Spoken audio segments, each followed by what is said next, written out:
अथ तर्हया गतो गोष्ठम् अरिष्टो वृषभासुरः महिं महाककुत्कायः कंपयन् खुरवीक्षताम्।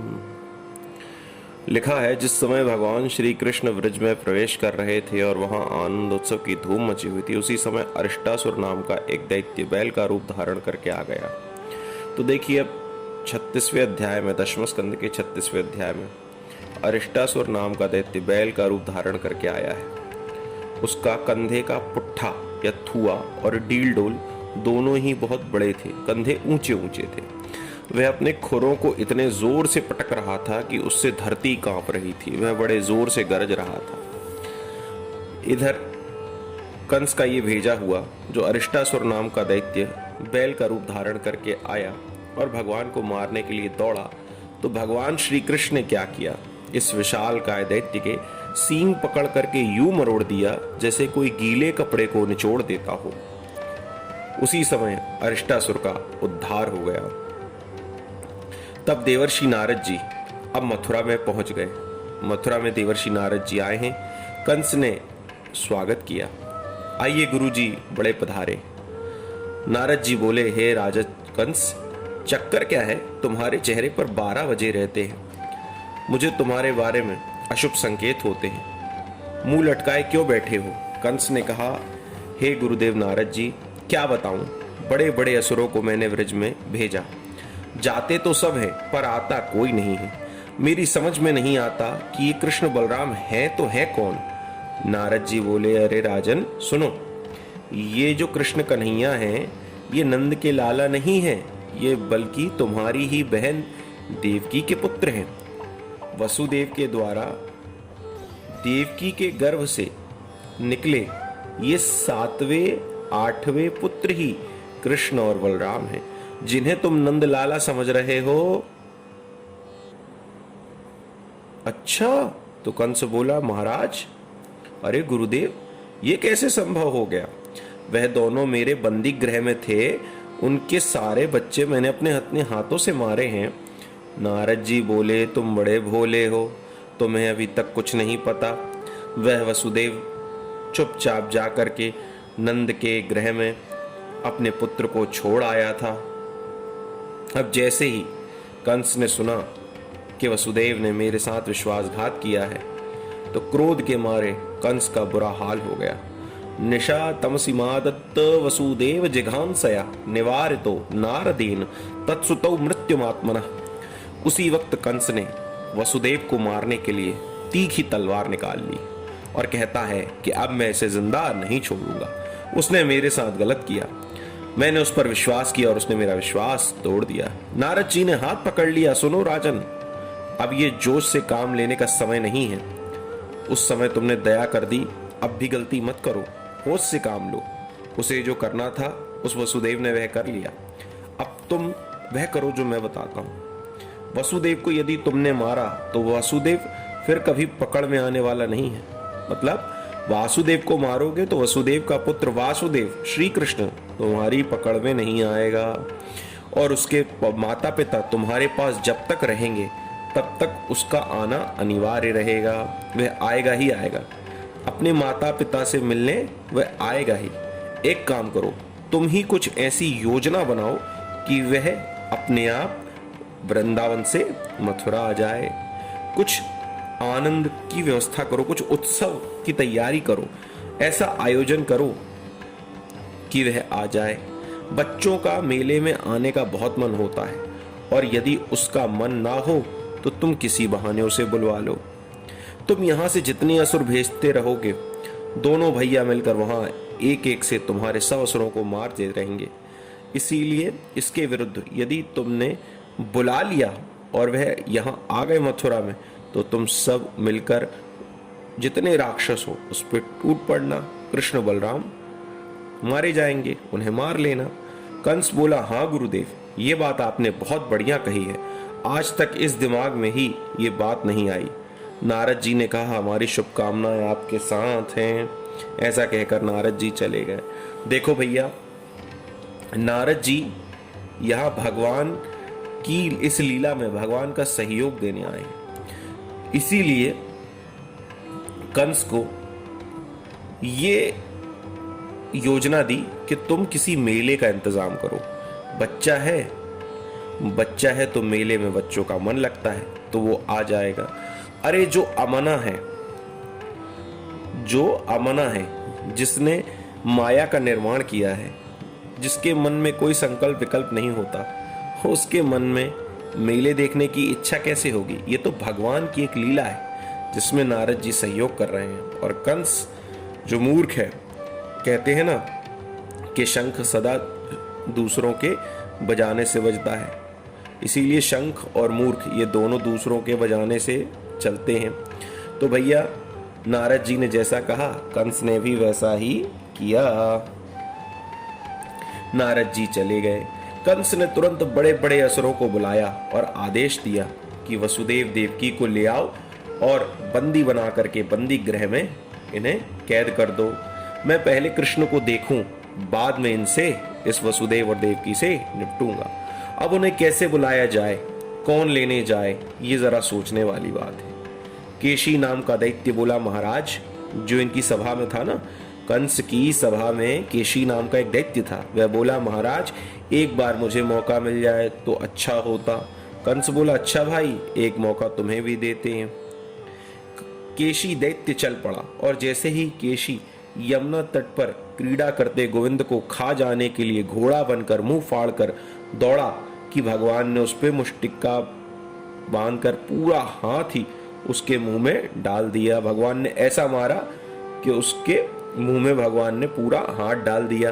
केशी का एक मुक्के में ही, श्री कृष्ण का एक मुक्का पड़ते ही केशी दैत्य का उद्धार हो गया।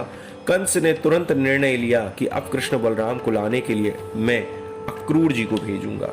ये उनके चाचा लगते हैं।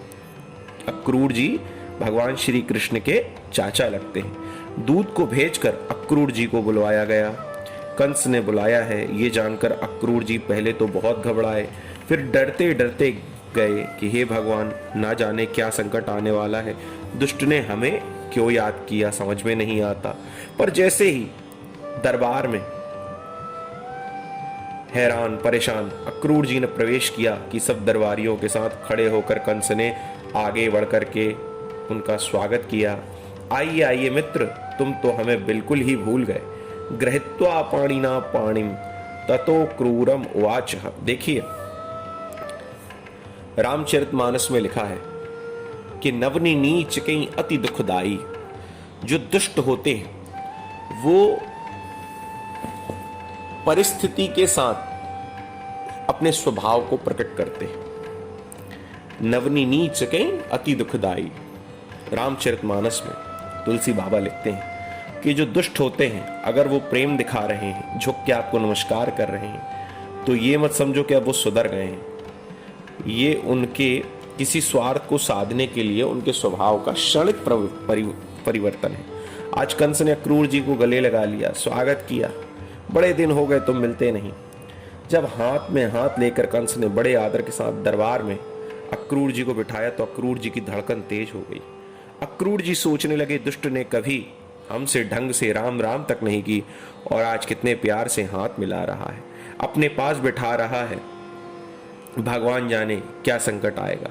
सावधान होकर हाथ जोड़कर बोले, सरकार, इस दास को आज आपने कैसे याद कर लिया? कंस बोला, मित्र अक्रूर, अब तुमसे मैं क्या छुपाऊं, तुम तो मेरे अपने हो। मैंने एक बहुत विशाल मेले का आयोजन किया है।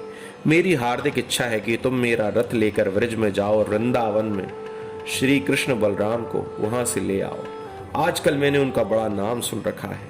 इस मेले में मैंने एक मल्ल युद्ध का भी कार्यक्रम रखा है। वे दोनों बालक बड़े धुरंधर बलशाली हैं, तो मैं देखना चाहता हूं कि उनका बल और उनका पराक्रम किस कोटि का है। अक्रूर इसका षड्यंत्र समझ गया और मन ही मन सोचने लगा कि इस मूर्ख को पता चल गया कि कृष्ण ही इसका काल है और फिर भी काल को घर बैठे ही बुलवा रहा है।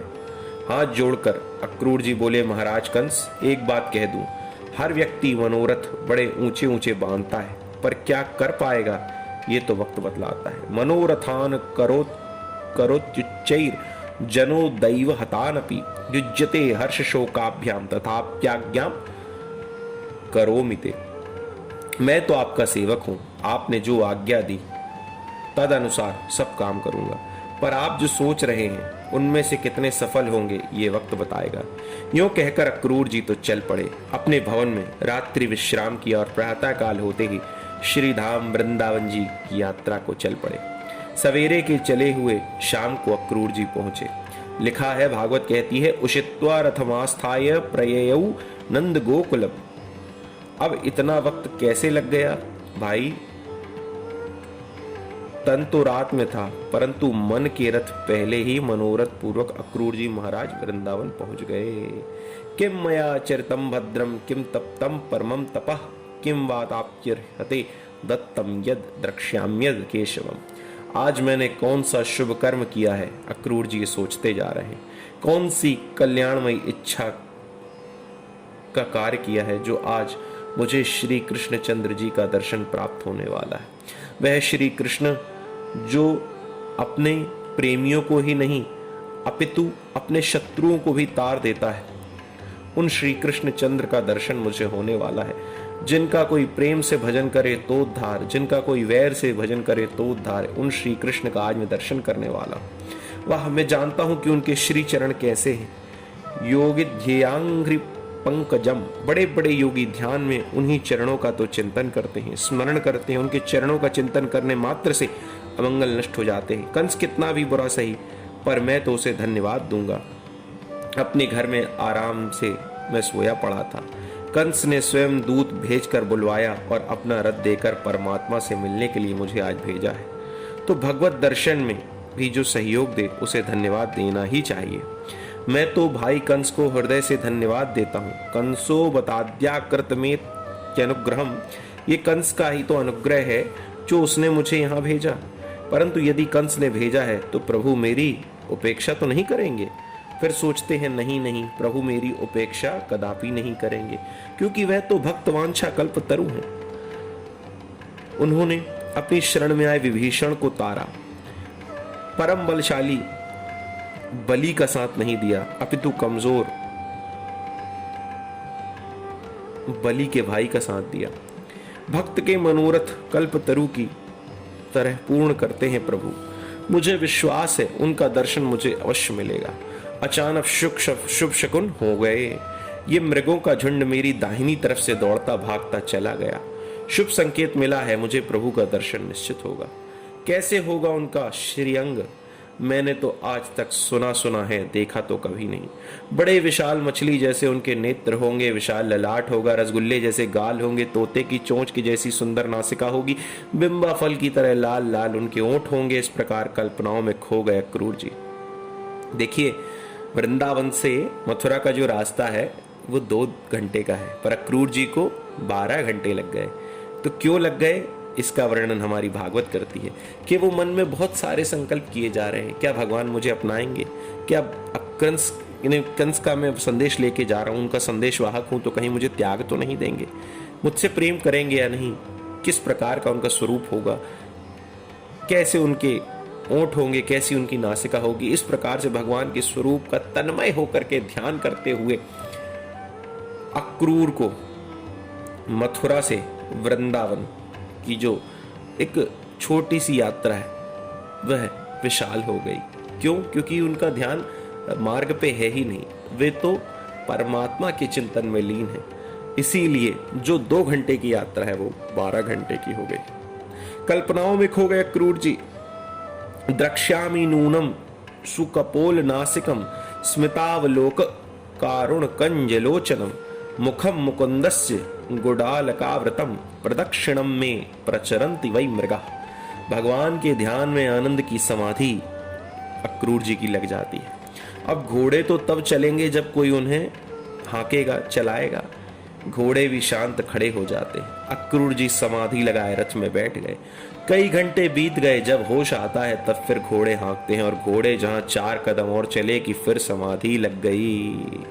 अक्रूर जी की 4 कदम चले और समाधि लग गई भैया। हाँकना ही भूल गए घोड़ों को।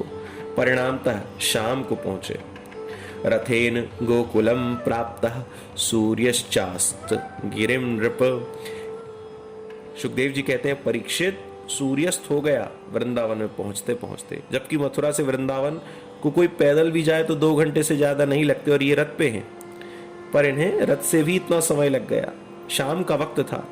गौचारण करके श्री कृष्ण बलराम जी के साथ और ब्रज के अपने सखाओं के साथ गायों को चराते हुए वापस आए थे।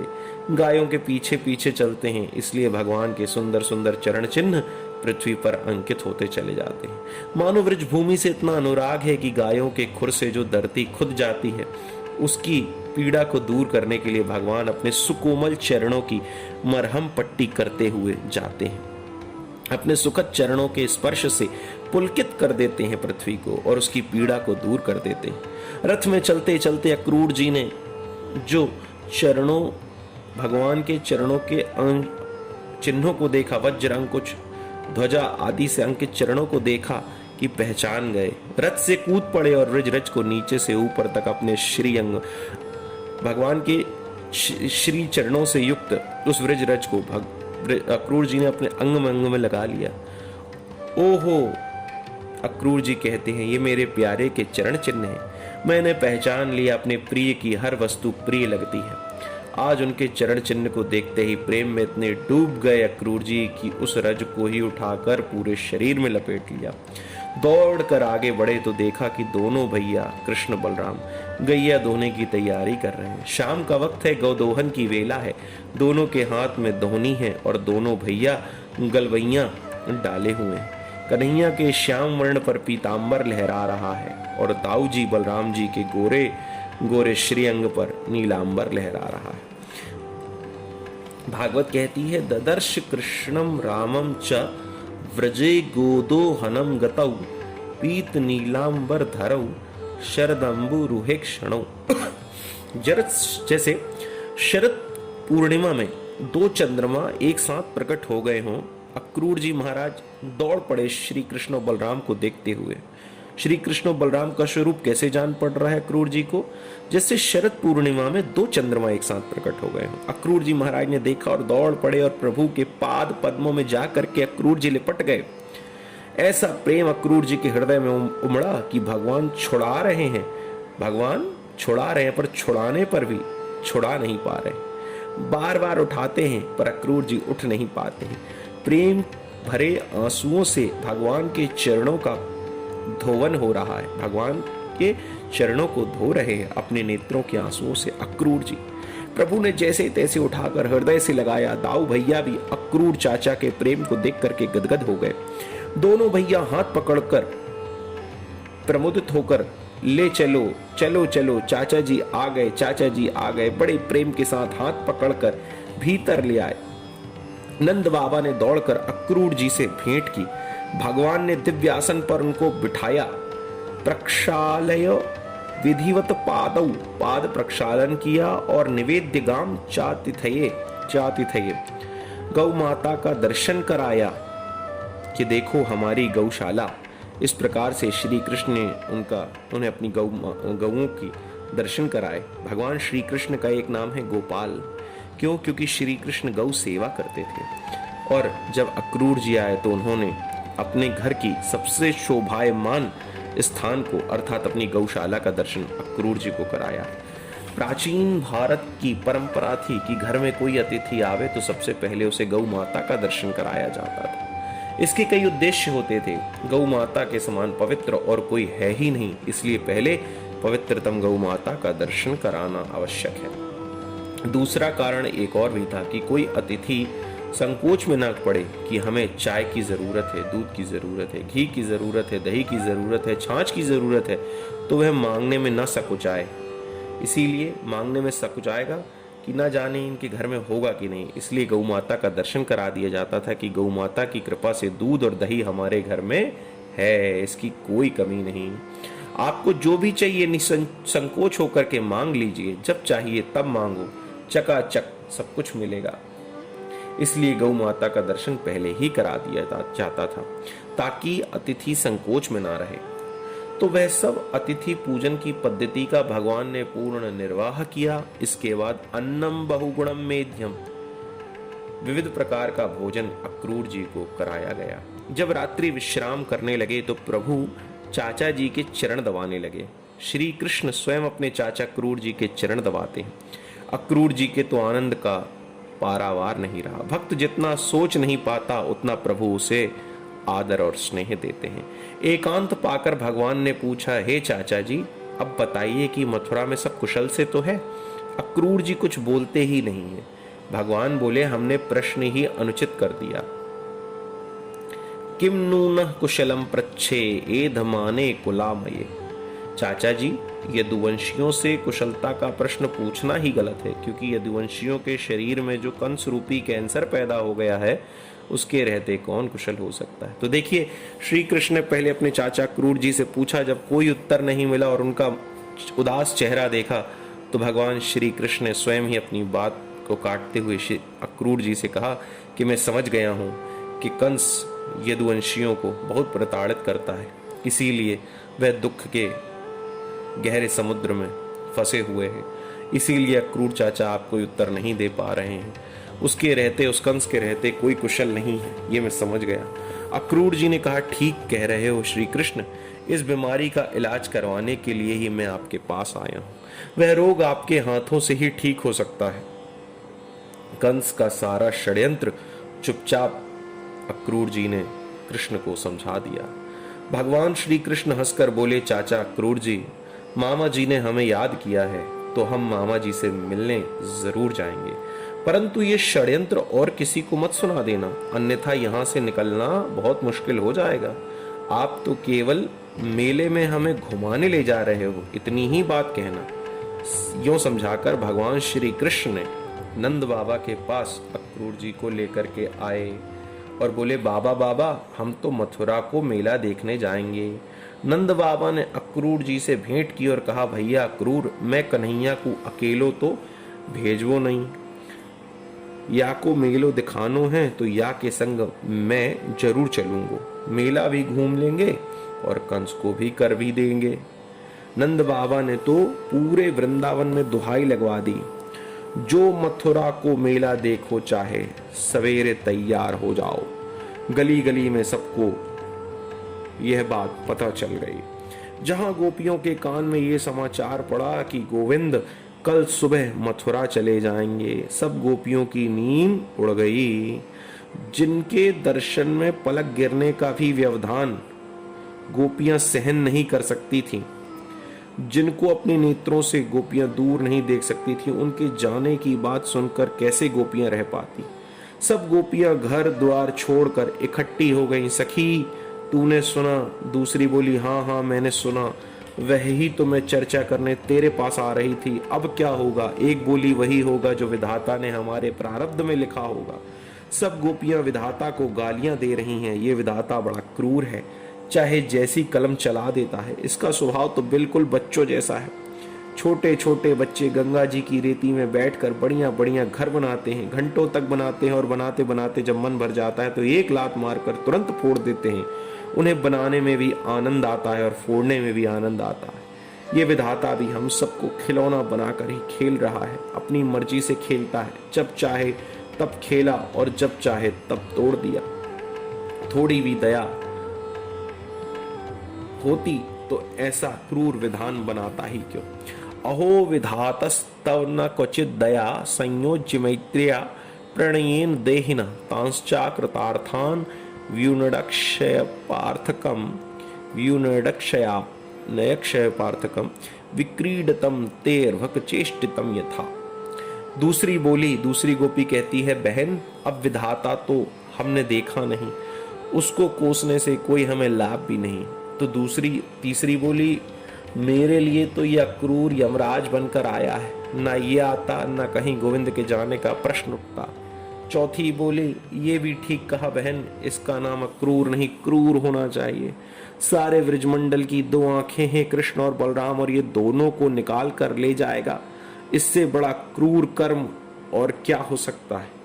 क्रूरस्त्वम अक्रूर समाख्यास्म नश्चक्षुर्हि दत्तम हरसे वताग्यवत। तो पांचवी बोलती है, बहन मैं अपने रहते तो जाने नहीं दूंगी, रथ पकड़ लूंगी अथवा रथ के सामने लेट जाऊंगी। जैसे बनेगा वैसे कृष्ण को मैं रोकने का प्रयास करूंगी। तो फिर एक और गोपी बोली, बहन ऐसा कुछ करने से हमारी बहुत बदनामी हो जाएगी, दुनिया वाले हमें लालछन लगाएंगे, ये सब कैसी पागल हैं, लोक लाज का कोई ख्याल ही नहीं।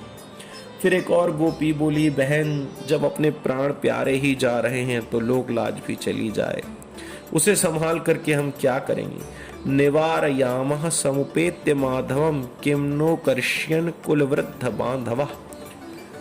कुल के वृद्ध बांधव लोग जो इसे नाम देना चाहें, जो भी कलंक देना चाहें, जो भी आक्षेप लगाना चाहें, हमें लगाते रहें, पर मैं अपने जीते जी इन्हें नहीं जाने दूंगी। यूं चर्चा करते करते सारी रात गोपियों की बीत गई, उन्हें नींद ही नहीं आई। प्रभु के विविध नामों का गान करती गोपियां रात भर कृष्ण की दूर होने के भय से सो नहीं पाई। विसृज्य लज्जाम रुदुस्म सुस्वरम गोविंद दामोदर माधवेति। सुबह हुई, नंद बाबा तो बैलगाड़ियों में अपने वृद्ध ग्वाल बालों के साथ मथुरा को चल दिए। पर जैसे ही गोविंद और बलराम जी के साथ, श्री कृष्ण और बलराम जी साथ में तैयार होकर अक्रूर जी के साथ रथ में बैठने लगे कि गोपियों के धैर्य का बांध ही टूट गया और उन्होंने रथ घेर लिया। गोपियों की इस व्याकुलता को देखकर अक्रूर जी तो भयभीत हो गए और रथ में बैठे भगवान को इशारा किया, हे कृष्ण मुझे क्या आज्ञा है। ऐसी स्थिति में तो रथ को हाँकना असंभव है, ये गोपियां घेर करके रथ को खड़ी हो गई हैं। भगवान तुरंत खड़े हुए और गोपियों को समझाने लगे। सांत्वया मास संप्रेमैर आयास्य इति दौत्यकै। प्रभु विविध भांति समझाने लगे। देवियों दिन रात की तरह संयोग वियोग आते ही रहते हैं, मात्र 2 दिन की तो बात है। आज मैं जाऊंगा, कल अपना मथुरा का मेला घूम लूंगा, परसों अपने घर वापस। तो 2 दिन की बात है, उसमें तुम इतनी अधीर व्याकुल क्यों हो रही हो। किसी भी प्रकार से तुम्हें अपने धैर्य की रक्षा करते हुए मुझे विदा करना चाहिए। अरे मैं परसों आ जाऊंगा। गोपियों के कान में शब्द पड़ा, मैं परसों आ जाऊंगा, तो गोपियों को एक आशा जगी।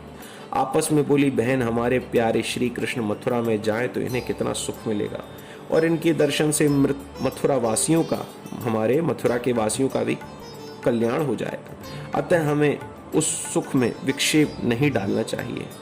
अगर मथुरा वासियों का भी कल्याण हो जाए तो ठीक है, 2 दिन की बात है, जैसे तैसे अपना समय हम निकालेंगे, अपने हृदय को आप के वियोग से संभालने का प्रयास करेंगे, अपने नेत्रों को आपके वियोग से, आपके दर्शन न होने से जो अश्रुपात होगा उसे सह लेंगे। यो कहकर गोपियों ने तुरंत ही अक्रूर जी के मार्ग को रिक्त कर दिया, वे पीछे हट गई। अक्रूर जी ने वायु वेग से देखा कि ये हट गई हैं, यही अच्छा मौका है, न जाने फिर रोक लें, तो रथ एकदम दौड़ा दिया। इतने वेग से एकदम रथ दौड़ा कि भयंकर धूल उड़ पड़ी। तो जब तक वह धूल आकाश को छूती रही तब तक उसी रथ को गोपियां निहारती रही। यावदा लक्ष्यते केतुर यावद रेणु रथस्य च। समस्त व्रजवामाएं निर्निमेष नयनों से उस मार्ग को निरंतर निहारती रहीं, मानो माधव के रथ के साथ व्रज गोपियों का मन भी मथुरा चला गया। पर अक्रूर जी मन ही मन विचार करने लगे, धन्य है ये व्रज की गोपियां, कितना प्रेम इनका श्री कृष्ण से है, और ऐसी गोपियों के प्रेमास्पद प्रभु को मैं उस क्रूर कंस के पास ले जा रहा हूं। इस प्रकार से अक्रूर जी विचार करते। कंस तो बड़ा ही निर्दयी है, बड़ा ही दुष्ट है, कदाचित इनका कुछ भी अहित हो गया तो मैं इन गोपियों को क्या जवाब दूंगा। ये गोपियां तो मुझे कभी क्षमा नहीं करेंगी। अक्रूर जी सोच सोच कर विचार करते हुए जा रहे थे कि निर्मल यमुना का जल दिखाई पड़ा। रथ रोक दिया अक्रूर जी ने, दोनों भाइयों को रथ में बैठा छोड़कर अक्रूर जी उतरे और जैसे ही यमुना में डुबकी मारी कि यमुना जल के भीतर दोनों भैया कृष्ण बलराम बैठे नजर आए। अक्रूर जी उछल पड़े, अरे इन्होंने भी मेरे साथ छलांग मार दी क्या। उछलकर देखा तो दोनों भैया रथ में हैं। अब तो बड़े चक्कर में पड़ गए क्रूर जी। वे दो दो कृष्ण बलराम कैसे हो गए? पुनः डुबकी मारी तो भगवान दिव्य चतुर्भुज रूप में प्रकट हो गए। प्रहलाद आदि भक्त एवं अनेकानेक देवी देवता प्रकट होकर प्रभु की स्तुति कर रहे हैं। ये दृश्य को देखते ही अक्रूर जी समझ गए, ओहो, जिन्हें मैं छोटा सा नंद का पुत्र समझ रहा हूँ, अब समझ गया कि ये कौन है। नतोस्मे हम तो अखिल हेतु हेतुम नारायणम पुरुषमाद्यम अव्ययम यन्नाभिजाता दरविंद कोशात ब्रह्मा विरासी यत एष लोका। हे प्रभु, मैं पहचान गया आप समस्त जगत के कारणों के भी कारण साक्षात आदि पुरुष नारायण है। आपकी नाभि कमल से ब्रह्मा जी प्रकट हुए, जिन्होंने समस्त संसार की संरचना की। ऐसे हे प्रभु, आपको मेरा प्रणाम है। आप ही त्रिविक्रम बनकर बलि को छलने पधारे, आप ही वरह बनकर पृथ्वी का उद्धार किए, आप ही ने परशुराम बनकर क्षत्रियों का दर्प किया, आप ही श्री राम भद्र बनकर रावण का अंत करने पधारे। नमस्ते रघुवरियाय रावणांत कराय च। और आज आप ही चतुर्व्यूह में श्री कृष्ण बलराम प्रद्युम्न निरुद्ध रूप में आपका प्राकट्य हुआ है। बड़ी सुंदर स्तुति अक्रूर जी ने की, सुंदर स्तुति की, लौट कर आए। देखिए, अब जल के अंदर भगवान के दर्शन पाकर स्तुति कर रहे हैं और बाहर लौट कर आए तो रथ में बैठे प्रभु को आंखें फाड़ फाड़ कर देख रहे हैं। ये वही हैं जो 4 हाथ वाले यमुना जी के अंदर दिख रहे थे। भगवान बोले, चाचा जी ऐसे क्यों देख रहे हैं? किम में दृष्टम यहाद्भुतम, कोई अद्भुत दृश्य देख लिया क्या? ये आंखें फटी फटी सी क्यों हैं? अक्रूर जी चरणों में गिर पड़े, हे प्रभु, अब ज्यादा लीला ना करो, नहीं तो पागल हो जाऊंगा। आप ही दिखाते हो और आप ही भोले बनकर पूछ रहे हो ऐसा क्या देख लिया? पर अब कुछ भी हो, सबसे पहले आपको मेरे घर चलना पड़ेगा। भगवान बोले, चाचा जी आपका घर तो मेरा ही घर है, अवश्य आऊंगा, पर पहले मामा जी से मुझे मिल लेने दीजिए। प्रभु ने अक्रूर जी को अपने घर में, उनके घर में आने का वचन दिया। बातों ही बातों में अब रथ मथुरा के द्वार तक पहुंच गया। दिन अभी 1 प्रहर बाकी था और रात मथुरा में पहुंच गया। नंद ने कहा, नंद बाबा कहते हैं, अरे कृष्ण, बड़ी देर लगाए दी तैने आने में, हम अपनी बैलगाड़ियन ते कब ते यहाँ आए हैं। भगवान बोले, बाबा, नंद बाबा, हमने तो नेकऊ देर ना करी, पर चाचा जी ने यमुना जी में नहावे में घंटों लगाए दे। तब कोई बात न लाला। नंद बाबा बोले, आराम कर, कल मेला घूमवे मथुरा चलेंगे। भगवान बोले, बाबा अभी तो 1 पहर बाकी है, आप आज्ञा करो तो कुछ आज घूम आए, बाकी को कल आपके साथ घूमेंगे। नंद बाबा बोले, खबरदार, ये अपना वृंदावन नहीं जो मुंह उठाया चल दिए, ये कंस की नगरी है, तेरो का भरोसो कब कौन से लड़ भिड़ जाए, मैं ना भेजवे वारो। दाऊ जी बोले, बाबा आप मोए आज्ञा दो, मैं बड़ो समझदार हूँ, काऊ से झगड़ा नाय होएगो, मैं लाला को घुमाए के तुरंत ही रात होवे से पहले आ जाऊंगो। नंद बाबा समझ गए छोरन के खूब मन में है तो ठीक है, मेला ठेला में तो छोरा छापरी घूमे ही फिरे। चल ठीक है बलराम, मैं तो पे तो भरोसा कर लूं, पर चापे मोए नेको विश्वास ना है। और देख, ज्यादा रात मत करियो और काऊ से झगड़ा ना होए, जल्दी आए जाइयो। हाथ पकड़कर बलराम जी कृष्ण के साथ चल दिए। श्री दामा आदि ग्वाले ब्रजवासी सखा भी साथ में हैं। ग्वाल मंडली के साथ गोविंद मथुरा की नगरी में प्रवेश करते हैं। मिथिलापुरी और मथुरापुरी की लीलाएं बहुत कुछ मिलती जुलती हैं। मिथिलापुरी में राम जी बड़े भाई थे, इसलिए गुरु जी से आज्ञा मांगकर लखन लाल जी को घुमाने ले गए थे। अब भगवान कृष्ण छोटे हैं, बलराम जी बड़े हैं, सो बाबा से आज्ञा लेकर जा रहे हैं। जैसे ही मथुरा में प्रवेश किया कि पुरी मथुरापुरी में हल्ला मच गया। ए भैया, पूतना को मारवे वारो छोरा आए गए हो। कोई कहे, ए भैया, 7 कोस को गोवर्धन उठाए वे वारो आए गए हो। जो जब जहां सुनता है वहीं से भागता है। धाय धाम काम सब त्यागी, मनहु रंक निधि लूटन लागी। सब अपने गृह कार्यों को छोड़ छोड़ कर भाग रहे हैं। अरे सखी, चलो चलो देखें वह छोरा कैसे हैं। बड़ो नाम सुन राख्यो है, सब पागलों की तरह भाग रही हैं। अरे जो देवियां इतनी लाज मर्यादा में रहती थीं कि घर की देहरी से बाहर नहीं निकलती थी, आज वे मुंह खोले भाग रही हैं। ए सखी वह निकर गयो का। दूसरी कहती है बावरी घर में घुसी अब तक काका कर रही है, अब हाल ही निकल कर गए हैं, जल्दी दौड़ देख ले कृष्ण को। पागलपन की तरह, पागलों की तरह सब भाग रहे हैं। और जो बेचारी केसव न निकर पाए वह अट्टालिकाओं में, ऊपर छतों में, छतों की जैसे कहते ना बालकनी, झरोकों से झांक रही हैं। और भीड़ में जाते हुए जब गोविंद किसी गली से निकलते हैं तो एक झलक पाते ही ऊपर से ही चिल्ला पड़ती हैं, सखी देख वह गयो कारो कारो मुरली वालो। अरे सखी देखन में तो नेक सो मालूम चले, पर कितनो सुंदर कितनो प्यारो है। मेरी तो समझ में ना आया वे ये नेक सो छोरा ने साथ को उसको गोवर्धन कैसे उठाए लियो होगो। ये नेक से 1.5 हड्डी के छोरा ने इतने इतने बड़े राक्षस कैसे मारे होंगे। इस प्रकार से मथुरापुरी की देवियां माताएं एक दूसरे से बातें कर रही हैं और श्री कृष्ण के दिव्य स्वरूप का दर्शन कर रही हैं। ऊपर से ही इतनी जोर जोर से वार्ता करने लगती हैं कि कन्हैया तिरछी निगाह से उधर ही देखने लगते हैं कि हमारे बारे में कौन चर्चा कर रहा है, और जिस पर तिरछी चितवन चला दें बस वही पागल हो जाती है, फिर वह अपने वश में न रहती। ऊपर से ही चिल्लाए पड़ती हैं, सखी देख देख मेरी तरफ कैसे देख रहो है। दूसरी कहती है अरे बावरी और तूने ना देखो मेरी तरफ देख देख कैसे मंद मंद मुस्कुरा रहे हो है मेरी तरफ देख के। मिथिलापुरी के राम जी में और मथुरापुरी के श्याम जी में यही अंतर है। मिथिलापुरी के राम जी तो बड़े लजीले शर्मीले हैं, परंतु मथुरापुरी के श्याम जी तो बड़े छैल छबीले हैं।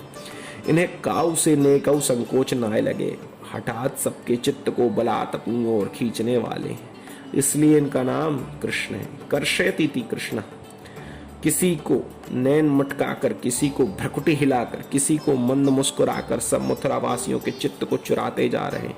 अपनी आंखों के चंचल चांचल्य से सबके चित्त को चुराते श्री कृष्ण चले जा रहे हैं मथुरापुरी में। इस प्रकार मथुरापुरी की वीथियों में सबके चित्त को चित्त चोर चुराते चले जा रहे हैं। चारों तरफ से सुंदरियों के द्वारा सुमन वृष्टियां हो रही हैं। ऐसा लग रहा है कि जैसे अपने सुंदर मन को ही समस्त सुंदरियां सुमन के माध्यम से प्रभु श्री कृष्ण को समर्पित कर रही हो। ब्रजवासी देख देख कर बोले, कन्हैया भैया तेरी बड़ी जय जयकार हो रही है। जो वृंदावन से भगवान श्री कृष्ण के मित्र आए हैं वो कहते हैं तेरी बड़ी जय जयकार हो रही है कन्हैया, मथुरा में कछु रिश्तेदारी मालूम चलती है। भगवान हंसकर बोले, तुम्हें पतो ना है, यहाँ के महाराज कंस हैं, मेरे खास मामा जी लगते हैं, और मामा जी को भांजो घर में पहली बार आए हुए तो स्वागत ना करेंगे। ब्रजवासी बोले, ओहो ये बात है, वही हम सोच रहे कि बड़ी जय जयकार हो रही है भैया। अरे तू हमसे कह तो कि मामा के ताई जानो है, तो हम भी बढ़िया पगलबंदी पहनकर, थापक थुआ चंदन पोतकर, इत्र फुले लगाकर, माला वाला डालकर अच्छी तरह पक्के ब्रजवासी बनकर आते। अब इन कपड़न में तेरे मामा के सामने भिकमंगा नाव लगेंगे। कन्हैया बोले, तो नाराज क्यों हो रहे हो? मामा के यहाँ कोई कमी है का? बोलो कहाँ कहाँ चाहिए? ब्रजवासी बोले, सबसे पहले बढ़िया पोशाक चाहिए हमें। आगे बढ़े ही थे कि सामने से कंस मामा का धोबी अहंकार से भरा मूंछों पर ताव मारता चला आ रहा था। अधिकारी से ज्यादा चपरासी को अभिमान होता है, अकड़ कर चला आ रहा था। निकट आते ही प्रभु मुस्कुरा करके बोले, मामा जी राम राम। पहले क्या होता था कि किसी गांव से अगर लड़की आती थी तो उस गांव के जितने भाई लोग होते थे वो उस बहन को ब्याहते समय उसके पति को पूरा गांव दामाद मानता था, और उनके जो बच्चे होते थे अगर वो कभी ननिहाल में नानी के यहाँ जाए तो सब उनके मामा लगते थे। तो पुरानी परंपरा से श्री कृष्ण ने कह दिया धोबी जी को कि मामा जी राम राम। धोबी आंखें फाड़कर देखने लगा कि ये मेरा भांजा कहाँ से आ गया। धोबी ने पूछा, क्यों भाई मामा कैसे? बोला, भगवान हंसकर बोले, अरे महाराज कंस है ना, वह मेरे सगे मामा लगते हैं। तो फिर मामा के गांव में जो मिले सो सब मामा, ये या नाते आप भी मामा हो गए। धोबी बोला, अच्छा अच्छा, तुम ही कृष्ण बलराम हो क्या? मुझे सब मालूम है कि तेरे मामा ने तुझे क्यों बुलवाया है। अच्छा भगवान बोले, कृष्ण बोले, तब तो तुम्हें सब पतो है, तो दो चार कपड़े नेक अपनी पोटरी में से दे दो। नेक बढ़िया से कपड़े पहनकर स्वागत करवाए में आनंद आ जाएगा। इतना सुनते ही धोबी लाल पीला हो गया और तमाम गालियां सुना डाली। ईदृशान्ये वासांसी नित्यम गिरिवने चरा। अरे जंगली कहीं के, जंगलों में गायों के पीछे भागते जिंदगी गुजार दी, और आज सी वस्त्र तूने कभी देखे हैं जो पहनेगा? भगवान श्री कृष्ण ने घुमा कर थप्पड़ मारा और एक थप्पड़ में ही उस रज्जक का सिर कटकर दूर गिरा। इस प्रकार से भगवान ने धोबी का उद्धार कर दिया। अब इसके आगे की कथा हम आपको कल सुनाएंगे। जय जय श्री कृष्ण, जय जय श्री राधे।